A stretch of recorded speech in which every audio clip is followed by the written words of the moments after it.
ओम गणेशाय नमः। प्यारे भक्तों, आज के इस वीडियो में आप सभी श्रवण करेंगे श्रावण कृष्ण पक्ष की संकष्टी चतुर्थी की व्रत कथा। भक्तों, इस बार सावन महीने का चतुर्थी व्रत 13 जुलाई 2025 दिन सोमवार को रखा जाएगा। भक्तों, धार्मिक मान्यताओं के अनुसार श्रावण मास की चतुर्थी का वर्ष भर में आने वाली सभी चतुर्थियों में विशेष महत्व है।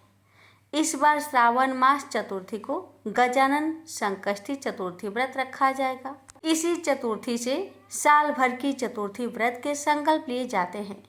इसका अर्थ है तिथि से ही आप साल भर आने वाली चतुर्थी व्रत के लिए शुरुआत कर सकते हैं।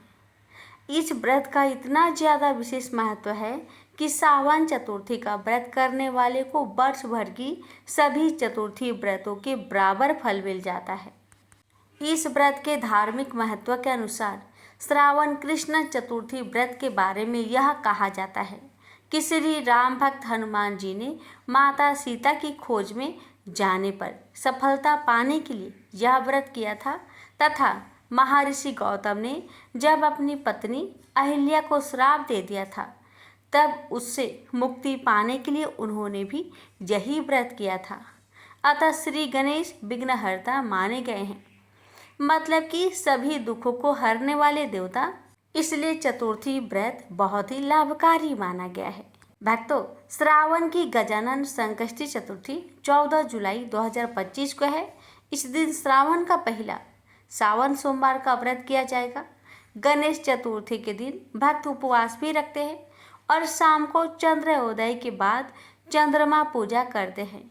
इस दिन गरीबों और जरूरतमंदों को दान करना भी शुभ माना जाता है। भक्तों, सावन संकष्टी चतुर्थी की शुरुआत 13 जुलाई 2025 को प्रातः 1:02 पर शुरू होगी और समाप्ति होगी 14 जुलाई 2025 को रात 11:59 पर। पूजा मुहूर्त रहेगा सुबह 9 सुबह 10:43 तक। भक्तों, चंद्रोदय का समय रहेगा रात 9:55 पर। अब आइए श्रवण करते हैं श्रावण संकष्टी चतुर्थी की व्रत कथा। ऋषिगण पूछते हैं कि हे स्कंद कुमार, दरिद्रता, शोक, कुष्ठ आदि से विकलांग, शत्रुओं से संतप्त, राज्य से निष्कासित राज, सदैव दुखी रहने वाले, धनहीन, समस्त उपद्रव से पीड़ित, विद्याहीन, संतानहीन, घर से निष्कासित लोगों, रोगियों एवं अपने कल्याण की कामना करने वाले लोग को क्या उपाय करना चाहिए जिससे उनका कल्याण हो और उनके उपरोक्त कष्टों का निवारण हो? यदि आप कोई उपाय जानते हो तो उसे बतलाएं। स्वामी कार्तिकेय जी ने कहा, हे ऋषियों, आपने जो प्रश्न किया है उसके निवारणार्थ मैं आप लोगों को एक शुभदायक फल बतलाता हूँ, उसे सुनिए। इस व्रत के करने से पृथ्वी के समस्त प्राणी सभी संकटों से मुक्त हो जाते हैं। यह व्रत राज महापुण्यकारी एवं मानवों को सभी कार्यों में सफलता प्रदान करने वाला है। विशेषतया यदि इस व्रत को महिलाएं करें तो उन्हें संतान एवं सौभाग्य की वृद्धि होती है। इस व्रत को धर्मराज युधिष्ठिर ने किया था।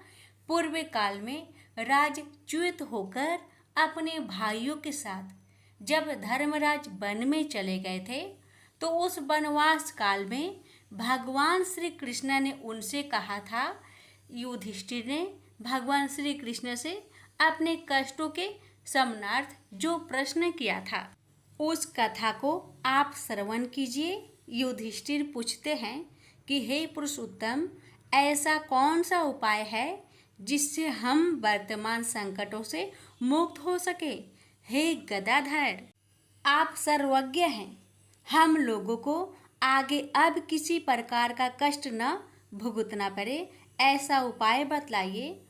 स्कंद कुमार जी कहते हैं कि जब धैर्यवान युधिष्ठिर विनम्र भाव से हाथ जोड़कर बारंबार अपने कष्टों के निवारण का उपाय पूछने लगे तो भगवान श्री कृष्ण ने कहा कि हे राजन, संपूर्ण कामनाओं को पूर्ण करने वाला एक बहुत बड़ा गुप्त व्रत है। हे युधिष्ठिर, इस व्रत के संबंध में मैंने आज तक किसी को नहीं बतलाया है। हे राजन, प्राचीन काल में सतयुग की बात है कि पर्वतराज हिमालय की सुंदर कन्या पार्वती ने शंकर जी को पति रूप में प्राप्त करने के लिए गहन वन में जाकर कठोर तपस्या की। परंतु भगवान शिव प्रसन्न होकर प्रकट नहीं हुए। तब शैल तनया पार्वती जी ने अनादि काल से विद्यमान गणेश जी का स्मरण किया। गणेश जी को उसी क्षण प्रकट देखकर पार्वती जी ने पूछा कि मैंने कठोर, दुर्लभ एवं लोमहर्षक तपस्या की, किंतु अपने प्रिय भगवान शिव को प्राप्त ना कर सकी। वह कष्ट विनाशक दिव्य व्रत जिसे नारद जी ने कहा है और जो आपका ही व्रत है, उस प्राचीन व्रत के तत्व को आप मुझसे कहिए। पार्वती जी की बात सुनकर तत्कालीन सिद्धिदाता गणेश जी उस कष्टनाशक शुभदायक व्रत का प्रेम से वर्णन करने लगे। गणेश जी ने कहा, हे अचल सुते, अत्यंत पुण्यकारी एवं समस्त कष्टनाशक व्रत को कीजिए। इसके करने से आपकी सभी आकांक्षाएं पूर्ण होगी और जो व्यक्ति इस व्रत को करेंगे उन्हें भी सफलता मिलेगी। श्रावण के कृष्ण चतुर्थी की रात्रि में चंद्रोदय होने पर पूजन करना चाहिए। उस दिन मन में संकल्प करें कि जब तक चंद्रोदय नहीं होगा मैं निराहार रहूंगी। पहले गणेश पूजन कर ही भोजन करूंगी। मन में ऐसा निश्चय करना चाहिए। इसके बाद सफ़ेद तिल के जल से स्नान करें, मेरा पूजन करें। यदि सामर्थ्य हो तो प्रतिमास स्वर्ण की मूर्ति का पूजन करें। अभाव में चांदी, अष्टधातु अथवा मिट्टी की मूर्ति की ही पूजा करें। अपनी शक्ति के अनुसार सोने, चांदी, तांबे अथवा मिट्टी की कलश में जल भरकर उस पर गणेश जी की प्रतिमा स्थापित करें। मूर्ति कलश पर वस्त्र आच्छादन करके अष्टदल कमल की आकृति बनावे और उसी मूर्ति की स्थापना करें। तत्पश्चात षोडशोपचार विधि से भक्ति पूर्वक पूजन करें। मूर्ति का ध्यान निम्न प्रकार से करें। हे लंबोदर, 4 भुजा वाले, 3 नेत्र वाले, लाल रंग वाले, हे नील वर्ण वाले, शोभा के भंडार, प्रसन्न मुख वाले गणेश जी, मैं आपका ध्यान करता या करती हूँ। हे गजानन, मैं आपका आह्वान करता या करती हूँ। हे विघ्नराज, आपको प्रणाम करता हूँ। यह आसन है। हे लंबोदर, यह आपके लिए पाद्य है। हे शंकर सुवन, यह आपके लिए अर्घ्य है। हे उमापुत्र, यह आपके स्नानार्थ जल है। हे वक्रतुंड, यह आपके लिए आचमनीय जल है। हे शूर्पकर्ण, यह आपके लिए वस्त्र है। हे सुशोभित, यह आपके लिए यज्ञोपवीत है। हे गणेश्वर, यह आपके लिए रोली चंदन है। हे विघ्न विनाशन, यह आपके लिए फूल है। हे विकट, यह आपके लिए धूप बत्ती है। हे वामन, यह आपके लिए दीपक है। हे सर्वदेव, यह आपके लिए लड्डू का नैवेद्य है। हे देव, यह आपके निमित्त फल है। हे विघ्नहर्ता, यह आपके निमित्त मेरा प्रणाम है। प्रणाम करने के बाद क्षमा प्रार्थना करें। इस प्रकार षोडशोपचार रीति से पूजन करके नाना प्रकार के प्रसादों को बनाकर भगवान को भोग लगाए। हे देवी, शुद्ध देसी घी में 15 लड्डू बनाए। सर्वप्रथम भगवान को लड्डू अर्पित करके उसमें से 5 ब्राह्मणों को दे दे। अपनों सामर्थ्य के अनुसार दक्षिणा देकर चंद्रोदय होने पर भक्ति भाव से अर्घ देवे। तदंतर 5 लड्डू का स्वयं भोजन करे। फिर हे देवी, तुम सब तिथियों में सर्वोत्तम हो, गणेश जी की परम प्रियतमा हो।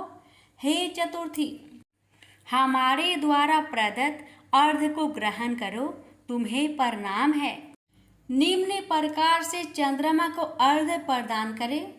क्षीर सागर से उत्पन्न हे लक्ष्मी के भाई, हे निशाकर, रोहिणी सहित हे शशि, मेरे दिए हुए अर्घ को ग्रहण कीजिए। गणेश जी को इस प्रकार प्रणाम करे। हे लंबोदर, आप संपूर्ण इच्छाओं को पूर्ण करने वाले हैं, आपको प्रणाम है। हे समस्त विघ्नों के नाशक, आप मेरी अभिलाषाओं को पूर्ण करें। तत्पश्चात ब्राह्मण की प्रार्थना करें। हे दिव्यराज, आपको नमस्कार है, आप साक्षात देव स्वरूप हैं। गणेश जी, प्रसन्नता के लिए हम आपको लड्डू समर्पित कर रहे हैं। आप हम दोनों का उद्धार करने के लिए दक्षिणा सहित इन 5 लड्डुओं को स्वीकार करें। हम आपको नमस्कार करते हैं। इसके बाद ब्राह्मण भोजन कराकर गणेश जी से प्रार्थना करें। यदि इन सब कार्य करने को शक्ति ना हो तो अपने भाई बंधुओं के साथ दही एवं पूजन निवेदित पदार्थ का भोजन करें। प्रार्थना करके प्रतिमा का विसर्जन करें और अपने गुरु को अन्न वस्त्र आदि एवं दक्षिणा के साथ मूर्ति दे देवे। इस प्रकार से विसर्जन करें। हे देव में श्रेष्ठ गणेश जी, आप अपने स्थान को प्रस्थान कीजिए एवं इस व्रत पूजा के फल को दीजिए। हे सुमुखी, इस प्रकार जीवन भर गणेश चतुर्थी का व्रत करना चाहिए। यदि जन्म भर ना कर सके तो 21 वर्ष तक करें। यदि इतना करना भी संभव ना हो तो 1 वर्ष तक 12 महीने के व्रत को करें। यदि इतना भी ना कर सके तो वर्ष के 1 मास को अवश्य ही व्रत करें और श्रावण चतुर्थी को व्रत का उद्यापन करें। प्रेम से बोलिए गणेश महाराज की जय। पौराणिक कथा के अनुसार एक बार नारद जी सत्यलोक में गए थे। वहां उन्होंने ब्रह्मा जी से पूछा कि प्रभु, सबसे सरल उपासना किस देवता की है? ब्रह्मा जी बोले, देव से ऐसा ही प्रश्न एक बार पार्वती ने भगवान शंकर से किया था। तब शिव जी बोले कि श्री गणेश जी की उपासना ही सर्व सुलभ है और समस्त अभिष्टों को देने वाली है। पार्वती इतने उत्तर से संतुष्ट नहीं हुई, इसलिए उन्होंने पूछा कि यह उपासना करके किस किस को सहज में ही अभिष्ट सिद्धि हो गई, सो बताए प्रभु। शिव जी बोले कि हे प्रिय, द्वापर युग में सुदामा नामक एक अति दरिद्र सदाचारी एवं विद्वान ब्राह्मण था। वह आर्थिक संकट से बहुत ही दुखी रहता था। एक दिन उसकी पत्नी ने उससे निवेदन किया कि प्राणनाथ, आप व्यर्थ ही इतना कष्ट क्यों उठा रहे हो? भगवान त्रिलोकीनाथ आपके बाल सखा है, आप उनके पास जाइए, आपकी दरिद्रता अवश्य ही दूर कर देंगे, मुझे ऐसा विश्वास है। यद्यपि सुदामा अपने मित्र से कुछ मांगना नहीं चाहता था, तथापि उसे पत्नी की अत्यधिक आग्रह के कारण जाना ही पड़ा। पत्नी ने थोड़े से टंडुल मैले चिथड़े में बांधकर उपहार के स्वरूप में दे दिए। बेचारा सुदामा मार्ग पार करते हुए किसी प्रकार द्वारिकापुरी पहुंचा, किंतु राजभवन के द्वारपालों ने उसे भीतर नहीं जाने दिया। सुदामा ने अपनी मित्रता की बात बताई तो वह हंसने लगे, किंतु बहुत आग्रह करने पर उन्हें दया आ गई। एक द्वारपाल ने द्वारिकाधीश से जाकर कहा, प्रभु, कोई सुदामा नाम का दरिद्र ब्राह्मण द्वार पर खड़ा है, जो कि वह स्वयं अपने आप को आपका बाल सखा बताता है और आपसे मिलना चाहता है। सुदामा का नाम सुनते ही भगवान दौड़े आए और सुदामा से गले मिलकर उसे भीतर ले गए। सभी आबाक देखते रह गए। राजभवन में सुदामा का बड़ा भव्य स्वागत हुआ। दोनों मित्र बड़े प्रेम से पुरानी बातें कर रहे थे। तभी उन्होंने सुदामा के हाथ की पोटली देख ली। सुदामा उसे छिपाने लगा तो भगवान ने उसे झटपट खोला और कुछ चावल खाकर बोले कि यह तो बड़े स्वादिष्ट है मित्र, ऐसे अमृतम पदार्थ को मुझसे छिपाते हो? शायद भाभी ने भेजे हैं। लगता है अब भी तुम्हारी आदत गई नहीं है। फिर दोनों ओर से कुशल प्रश्न हुआ। सुदामा ने सर्व कुशल बताते हुए अपनी दरिद्रता की बात कही, जिसे सुनकर श्री कृष्ण ने पूछा कि मित्र, तुम गणेश्वर की पूजा करते हो क्या? यदि उन प्रभु को प्रसन्न कर लो तो सभी कामनाएं पूर्ण हो जाएगी। सुदामा ने पूछा कि यह गणेश्वर कौन है, इनकी पूजा का विधान क्या है? तब भगवान बोले कि गणेश्वर उन परम ब्रह्मा परमात्मा का ही नाम है, जो अनादि अनंत सर्वस्वर एवं परम पूजनीय है। ब्रह्मा विष्णु और शिव भी उन्हीं के अनुशासन पर रहकर सृष्टि की रचना, पालन और लय करते हैं। वे ही प्रभु एकमात्र उपासनीय एवं सर्व कामदाता है। समस्त देवता, ऋषि मुनि एवं वेदज्ञ ब्राह्मण उन्हीं गणेश जी की उपासना में सदैव लगे रहते हैं। तुम भी उन्हीं का पूजन और व्रत करो। सुदामा ने पूछा कि गणेश जी का व्रत कब करना चाहिए, उनके ध्यान, पूजन, वृंदावन को कैसे किया जाता है, ये भी कहिए। कृष्ण बोले कि हे सखा, तुम इनका व्रत किसी भी मास की चतुर्थी में कर सकते हो अथवा बैसाखी पूर्णिमा, कार्तिकी पूर्णिमा या अन्य किसी पुण्य अवसर पर करो। यदि मंगल, शुक्र या रविवार के दिन करो तो भी शुभ है। प्रातःकाल स्नान आदि से निवृत्त होकर व्रत का संकल्प लेना चाहिए। फिर तिल और आंवले के चूर्ण का उपटन लगाकर पुनः स्नान करें। एक स्नान प्रदोष काल में और भी कर ले तो अति उत्तम माना जाता है। स्नान के पश्चात स्वास्तिक वाचन, पुण्य वाचन एवं नव ग्रहों का पूजन करें। धरती को गोबर से लिपकर चौक पोरे और चौकी रखकर उस पर कलश स्थापना करें। फिर गणेश जी की धातु की या मिट्टी की मूर्ति स्थापित कर षोडशोपचार से पूजन करें। नैवेद्य में उत्तम घृत आदि के साथ निर्मित मोदक रखें। यदि यह संभव ना हो तो समस्त उपचार मानसिक भी हो सकते हैं। हे मित्र, भावना सर्वोपरि है, इसलिए पूजन में भक्ति भाव भी विशेष फलदायक होता है। यदि श्रद्धा हो तो पूजन कार्य संपन्न होने पर ब्राह्मणों को भोजन कराए और यथाशक्ति दक्षिणा दे। सबके अंत में अपने परिवारजनों एवं पत्नी, पुत्र आदि के साथ बैठकर स्वयं भोजन करे। यह व्रत का विधान तुम्हें मैंने बता दिया है। मामा ने पूछा कि इस व्रत को पहले किसने किया था? तब श्री कृष्ण ने इसके उत्तर में कहा कि एक बार प्रलय के पश्चात सृष्टि की उत्पत्ति होनी थी, परंतु ब्रह्मा जी को अनेक विघ्नों का सामना करना पड़ा। तब ब्रह्मा जी ने गणपति का ही पूजन किया और उनसे शक्ति प्राप्त करके सृष्टि रचना का कार्य संपन्न किया। हे सखा, मुझे भी दुष्ट दलन करके धर्म संस्थापनार्थ अवतार लेने की शक्ति उन्हीं गणाधीश्वर से प्राप्त हुई है। मैं तो प्रति शुक्रवार में गणेश जी का व्रत किया करता हूँ। यह सुनकर सुदामा बड़ा प्रसन्न हुआ और उसने यथाचित वृत्ति से प्राप्त होने वाले द्रव्य से वही गणेश जी का पूजन संकल्प किया और श्री कृष्ण का परामर्श से उन्हीं के साथ आराधन कर प्रसाद ग्रहण किया। फिर उसने भगवान से घर जाने की अनुमति मांगी। जब सुदामा जाने लगा तब श्री कृष्ण उसे बहुत दूर तक पहुंचाने गए। फिर सुदामा के आग्रह से अपने भवन लौट आए। उधर सुदामा अपने घर को शीघ्रता से चल पड़ा। तभी मार्ग में मणि नामक एक धनी व्यापारी से उसकी भेंट हुई।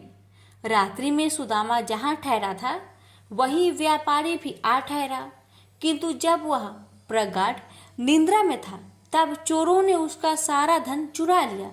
जब उसकी आँख खुली तब उसने संकल्प किया कि यदि गया हुआ धन मिल जाए तो उसका आधा भाग ब्राह्मण को दान कर देगा। उसने ऐसा निश्चय किया ही था कि उसे एक संदूक कुछ ही दूर पर पड़ा दिखाई दिया।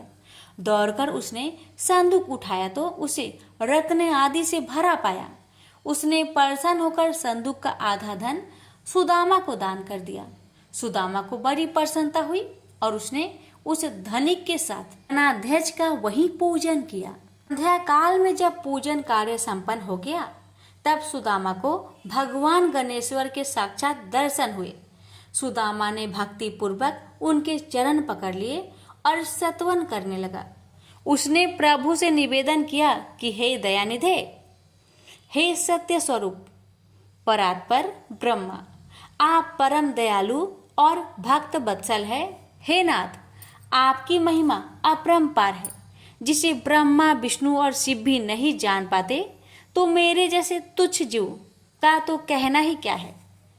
हे प्रभु, आप सर्वशक्तिमान की स्तुति के लिए सार्थक शब्दों का भी तो मुझे ज्ञान नहीं है। हे दीनबंधो, मुझ पर दया कीजिए। आपको बारंबार नमस्कार है, नमस्कार है। गणेश जी ने प्रसन्न होकर सुदामा के मस्तक पर अपना वरद हस्त फेरते हुए कहा कि हे वृषश्रेष्ठ, वर मांगो, मैं तुम पर बहुत प्रसन्न हूँ। सुदामा ने हाथ जोड़कर कहा, करुणा सिंधु, जब आप सर्व ऐश्वर्यमय की मुझ पर पूर्ण कृपा है तो फिर क्या मांगू। हे नाथ, यदि आप प्रसन्न है तो मुझे अपनी अनन्य भक्ति प्रदान करें, बस यही मेरे लिए अत्यंत श्रेष्ठ वर होगा। गणेश्वर एवं मस्तु कहकर तर ध्यान हो गए। उस समय वह धनिक भी वहां उपस्थित था। उसने सुदामा से गणेश जी की पूजन और महात्म्य संबंधी कुछ बातें पूछी और फिर उसने स्वयं भी श्री गजानन का व्रत करने का संकल्प किया। सुदामा पर भगवान गणाध्यक्ष की बड़ी महती कृपा हुई। सुदामा वहां से चलकर अपने घर पहुंचा तो यह देखकर अत्यंत विस्मय करने लगा, वहां कहीं भी उसकी पर्णकोटि नहीं है, वरन एवं वैभवशाली भवन खड़ा है जो वहां कभी नहीं था। सुदामा सोचने लगा कि यह क्या हुआ, क्या किसी ने मेरी कुटी तुड़वाकर अपना महल बनवा लिया है, और यदि ऐसा है तो मेरी पत्नी कहाँ गई। सुदामा इस प्रकार चिंता में पड़ा था। तभी उसकी पत्नी ने भवन के भीतर से उसे देख लिया और सेवकों को उसे बुला लाने की आज्ञा दी। जब सुदामा भीतर गया तो उसकी पत्नी ने कहा कि हे नाथ, रात में मैं अपनी पूर्ण कोटि में सोई हुई थी और प्रातः आँख खोलने पर अपने को इस राजसी भवन में पाया। मुझे आश्चर्य है कि यह सब क्या हो गया। इतने दास दासी भी न जाने कहाँ से आ गए हैं। तब सुदामा ने भगवान गणेश जी के प्रसन्न होने का समस्त वृत्तांत अधोपांत सुना दिया। फिर तो वे प्रतिमासी गणेश जी का पूजन करने लगे तथा यह सर्व सुख भोगकर अंत में गणेश लोक को प्राप्त हुए। प्रेम से बोलिए गजानंद भगवान की जय। प्राचीन काल की बात है कि कैलाश शिखर पर अनेक देव, दिव्य ऋषिगण, सिद्ध गण आदि के साथ ब्रह्मा जी भी एक उच्च आसन पर विराजमान थे। वहीं पर एक अन्य आसन पर भगवान शंकर भी जगत जननी उमा सहित शोभ्यमान थे। उनके निकट ही गणपति और कुमार कार्तिकेय दोनों ही अन्य बालकों के साथ कीड़ा में मग्न थे। शिव जी के हाथ में एक दिव्य फल था। वे सोच रहे थे कि इसे किसे दिया जाए। पार्वती जी से पूछा तो वे कभी कहती कि गणेश को दे दीजिए और कभी कहती कुमार को देना उचित होगा। जब वे कुछ निश्चयात्मक उत्तर ना दे पाई तो शिव जी ने उसे बाद में विचार करने के उद्देश्य से अपने पास रख लिया। अब दोनों बालक गणेश और कुमार उस फल की मांग करने लगे। जब उनका अधिक आग्रह बढ़ा तब शिव जी ने ब्रह्मा जी से पूछा, ब्राह्मण, यह अपूर्व फल देवर्षि नारद जी दे गए थे, इसे यह दोनों बालक मांग रहे हैं। फल एक ही है और आधा फल कोई लेना नहीं चाहता। ऐसी स्थिति में आप ही निर्णय कीजिए कि यह इनमें से किसे दिया जाए। ब्रह्मा जी विचार कर बोले, यदि फल एक ही है तो नियम अनुसार किसी भी वस्तु पर छोटे बालक का अधिकार पहले होता है। ब्रह्मा जी की बात सुनकर शिव जी ने वह फल कुमार को दे दिया। यह देखकर गणपति रुष्ट हो गए। विशेषकर उनका क्रोध चतुरानन पर ही था कि उन्होंने ऐसी व्यवस्था क्यों दे डाली। सभा समाप्त हुई।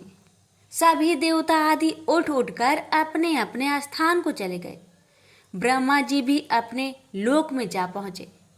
वहां उन्हें सृष्टि का आरंभ करना था, किंतु जैसे ही वे सर्ग रचना में लगे वैसे ही गणेश्वर ने विघ्न उपस्थित कर दिया। उस समय उन्होंने प्रकट होकर अपना अत्यंत उग्र रूप दिखाया। उनके उस रूप को देखकर ब्रह्मा जी डर के कारण कांपने लगे। चंद्रमा ने देखा कि गणपति का उग्र रूप को देखकर ब्रह्मा जी भय से कांप रहे हैं, तो उसे हंसी आ गई।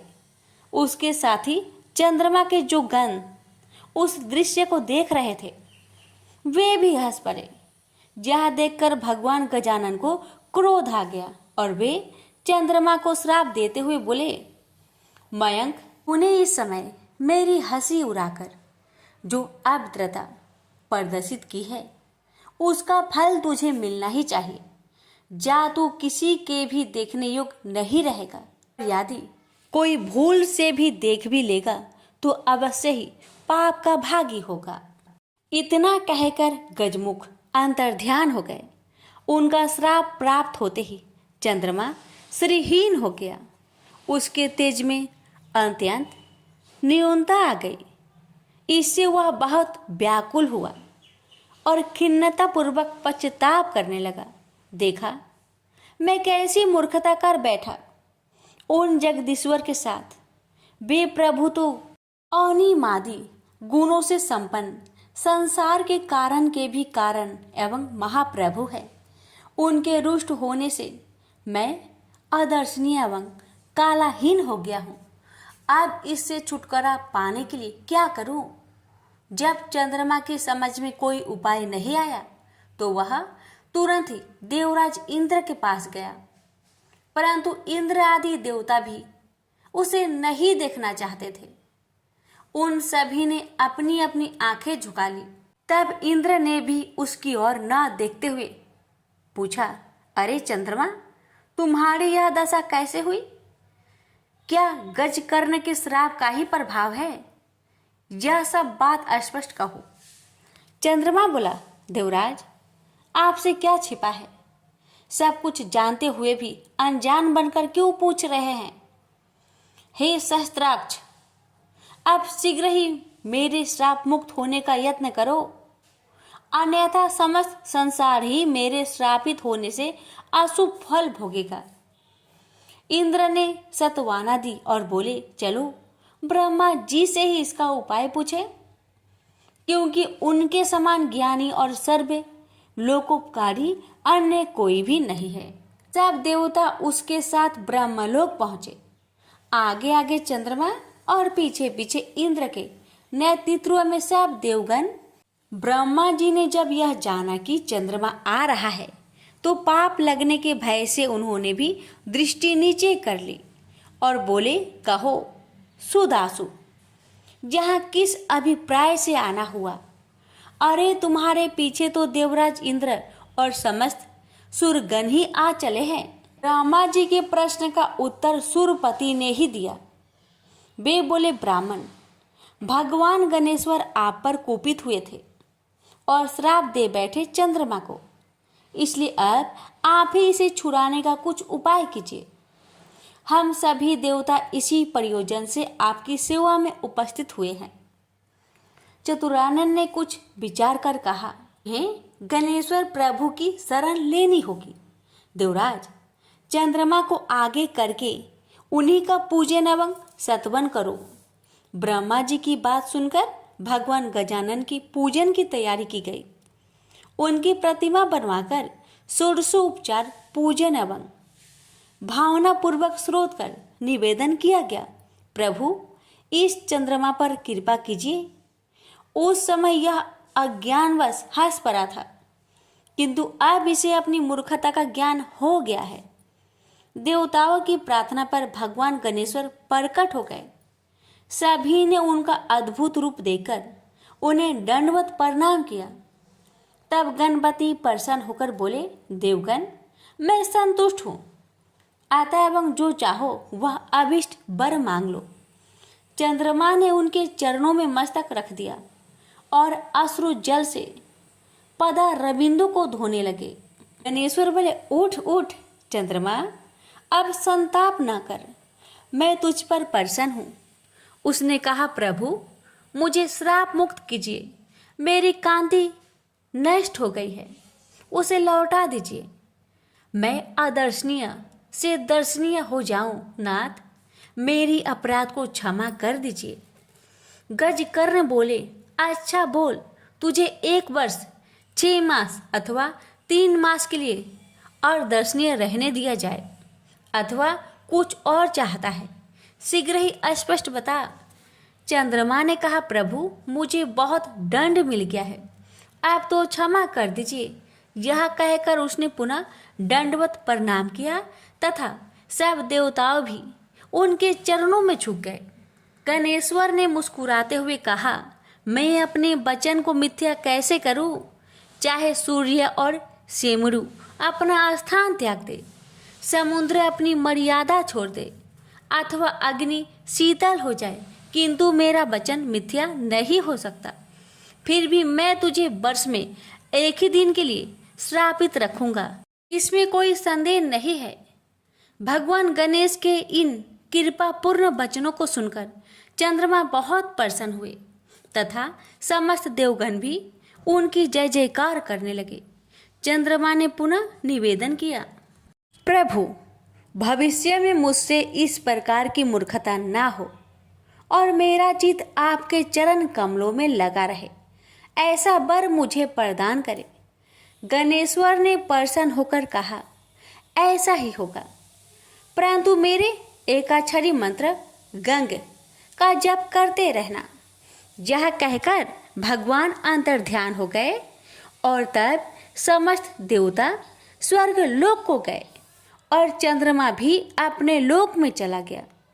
चंद्रमा ने 12 वर्ष तक तपस्या चाड़े की और गणेश्वर की एकाक्षरी मंत्र का निरंतर जप करता रहा। पवित्र नदी गंगा के तट पर भक्ति पूर्वक एकाग्र मन से उसका यह तप चलता रहा। तभी सहसा एक दिन वह परम प्रभु चंद्रमा के समक्ष प्रकट हो गए। इस समय उनकी रूप छटा देखकर निशापति अवाक रह गया। उसके चित्त में आश्चर्य मिश्रित भय व्याप्त हो गया, किंतु शीघ्र ही उसे निश्चय हो गया कि वह साक्षात आदिदेव भगवान गजानन ही है। तो वह हाथ जोड़कर प्रणाम करता हुआ उनकी स्तुति करने लगा।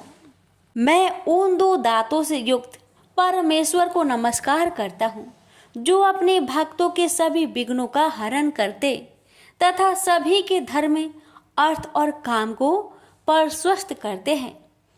उन विघ्न विनाशक परमात्मा गजानन को नमस्कार है। हे प्रभु, मैंने अज्ञानतावश जो अपराध किया था उसे क्षमा करके मुझे मेरा पूर्व रूप प्रदान कीजिए। हे नाथ, आप ही मुझे मेरा यह रूप प्रदान कर सकते हैं। हे दया निधान, आप सभी देवताओं के आधीश्वर, नित्य बोध स्वरूप एवं सत्य हैं। समस्त वेद आपके ही स्वरूप है तथा आपके द्वारा ही उनका प्रतिपादन हुआ है। हे देव, यह जगत आपका ही स्वरूप है तथा आप ही साक्षात परम ब्रह्मा है। हे कृपा निधान, विश्व की उत्पत्ति, पालन और प्रलय के भी आप ही एकमात्र कारण हैं। आपका तिरस्कार कोई नहीं कर सकता। भगवान गजकर्ण ने चंद्रमा की ओर कृपापूर्ण दृष्टि से देखा और मधुर मुस्कान बिखेरते हुए बोले, चंद्रमा, यह तो मैं पहले ही कह चुका था कि तुम प्रत्येक वर्ष केवल एक दिन के लिए ही अदर्शनीय रहोगे। उस दिन तुम्हें जो कोई भी जाने अनजाने देख लेगा वही बस अभिशाप का भागी बनेगा। इस प्रकार तुम्हारी निष्ठेयता को ऐसे ही लोग बांट लेंगे। कृष्णा पक्ष की चतुर्थी में जो व्रत किया जाए उसमें तुम्हारा उदय पर व्रत करने वाले लोग यदि मेरी और तुम्हारी यत्नपूर्वक पूजा करेंगे तो ही उस व्रत का फल प्राप्त होगा। उस दिन तुम्हारा दर्शन अवश्य करना चाहिए, अन्यथा व्रत का फल नहीं होगा। चंद्रदेव, तुम अब भविष्य में अपने एक अंश से मेरी मस्तक में विराजमान हो जाओ। इससे मुझे तो प्रसन्नता होगी ही, तुम्हारी भी शोभा होगी। प्रत्येक मास के शुक्ला पक्ष की द्वितीया में तुम्हारा दर्शन का बड़ा महत्व रहेगा तथा उस दिन अधिकांश स्त्री पुरुष तुम्हारे दर्शन का पुण्य लाभ प्राप्त करते हुए तुम्हें नमस्कार क्या करेंगे। मैं वर देता हूँ कि अब तुम पूर्वतः तेजस्वी, सुंदर एवं वंदनीय हो जाओ। शौनक इस प्रकार वर देकर भगवान गजानन अंतर ध्यान हो गए। प्रेम से बोलिए गणेश भगवान की जय। पौराणिक कथा के अनुसार एक समय की बात है कि भगवान विष्णु का विवाह माता लक्ष्मी जी के साथ निश्चित हुआ। विवाह की सभी तैयारी होने लगी। सभी देवी देवताओं को निमंत्रण भेजे गए, लेकिन भूलवश गणेश जी को निमंत्रण देना रह गया था। इधर भगवान विष्णु की बारात जाने का समय आ चुका था। सभी देवता अपनी पत्नियों के साथ विवाह समारोह में शामिल होने को आए, परंतु सभी देवी देवताओं ने देखा कि गणेश जी कहीं दिखाई नहीं दे रहे हैं। तब उन सभी ने आपस में चर्चा की, क्या गणेश जी को नहीं न्योता दिया गया या गणेश जी ही नहीं आए हैं। सभी को इस बात पर बहुत आश्चर्य हुआ। इस बात पर उन सभी ने विष्णु भगवान से ही इसका कारण पूछा। विष्णु भगवान से पूछने पर उन्होंने कहा कि हमने गणेश जी के पिता भोलेनाथ, महादेव और माता पार्वती को न्योता भेजा था। यदि गणेश जी अपने पिता के साथ आना चाहते तो आ जाते, अलग से उन्हें न्योता देने की कोई आवश्यकता भी नहीं थी।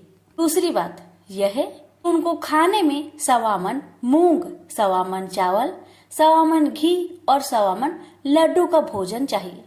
यदि गणेश जी नहीं आएंगे तो कोई बात नहीं, दूसरे के घर जाकर इतना सारा खाना पीना अच्छा भी नहीं लगता। इतना वार्ता कर ही रहे थे कि किसी एक ने सुझाव दिया, यदि गणेश जी आते तो उनको द्वारपाल बनाकर बैठा सकते थे कि आप घर की याद रखना। आप तो चूहे पर बैठकर धीरे धीरे चलोगे तो बारात में बहुत पीछे रह जाओगे। यह सुझाव सबको पसंद आ गया, तो फिर विष्णु भगवान ने भी अपनी सहमति दे दी। तब गणेश जी को निमंत्रण देकर आमंत्रित किया और उनको समझा बुझाकर घर की रखवाली करने को बैठा दिया गया। बारात चल दी। तब नारद जी ने देखा कि गणेश जी तो दरवाजे पर ही बैठे हुए हैं, तो वे गणेश जी के पास गए और रुकने का कारण पूछा। गणेश जी कहने लगे कि विष्णु भगवान ने मेरा बहुत अपमान किया है। नारद जी ने कहा कि आप अपनी मूषक सेना आगे भेज दो तो वह रास्ता खोद देगी, जिससे उनके वाहन धरती में धंस जाएंगे। तब आपको सम्मान पूर्वक बुलाना पड़ेगा। अब तो गणेश जी ने अपनी मूषक सेना को आदेश दिया, जाओ, और सेना ने जमीन पोली कर दी। जब बारात वहां से निकली तो रथों के पहिए धरती में धंसने लगी। आग कोशिश की परंतु पहिए नहीं निकले। सभी ने अपने अपने उपाय किए परंतु पहिए तो नहीं निकले, बल्कि जगह जगह से टूटने लगे। किसी को समझ में नहीं आ रहा था कि अब क्या किया जाए। तब तो नारद जी ने आकर कहा, आप लोगों ने गणेश जी का अपमान किया, जिस कारण यह विघ्न आ रहे हैं। यदि उन्हें मनाकर लाया जाए तो आपका कार्य सिद्ध हो सकता है और यह संकट टल सकता है। शंकर भगवान ने अपने दूत नंदी को भेजा और वे गणेश जी को लेकर आए। गणेश जी का आदर सम्मान के साथ पूजन किया गया। फिर रथ के पहिए निकलने लगे और यह संकट टल गया। अब रथ के पहिए निकल तो गए, परंतु वे टूट फूट गए थे, तो उन्हें सुधारे कौन? पास के खेत में एक खाती काम कर रहा था। उसे बुलाया गया। खाती अपना कार्य करने से पहले श्री गणेशाय नमः कहकर गणेश जी की वंदना मन ही मन करने लगा। देखते ही देखते खाती ने सभी पहियों को ठीक कर दिया। तब खाती कहने लगा कि हे देवताओं, आपने सर्वप्रथम गणेश जी को नहीं मनाया होगा और न ही उनकी पूजन की होगी, इसलिए तो आपके साथ यह संकट आया है। मैं तो मूर्ख अज्ञानी हूँ, फिर भी पहले गणेश जी को पूजते हैं, उनका ध्यान करते हैं। आप लोग तो देवगण हैं, फिर भी आप गणेश जी को कैसे भूल गए? अब आप लोग भगवान श्री गणेश जी की जय बोलकर जाए तो आपके सब काम बन जाएंगे और कोई संकट भी नहीं आएगा। ऐसा कहते हुए बारात वहां से चल दी और विष्णु भगवान का लक्ष्मी जी के साथ विवाह संपन्न करा के सभी सकुशल घर लौट आए। हे गणेश जी महाराज, आपने विष्णु को जैसा कारज सरियो, ऐसा कारज सबको सिद्ध करिजो। बोलिए गजानन भगवान की जय।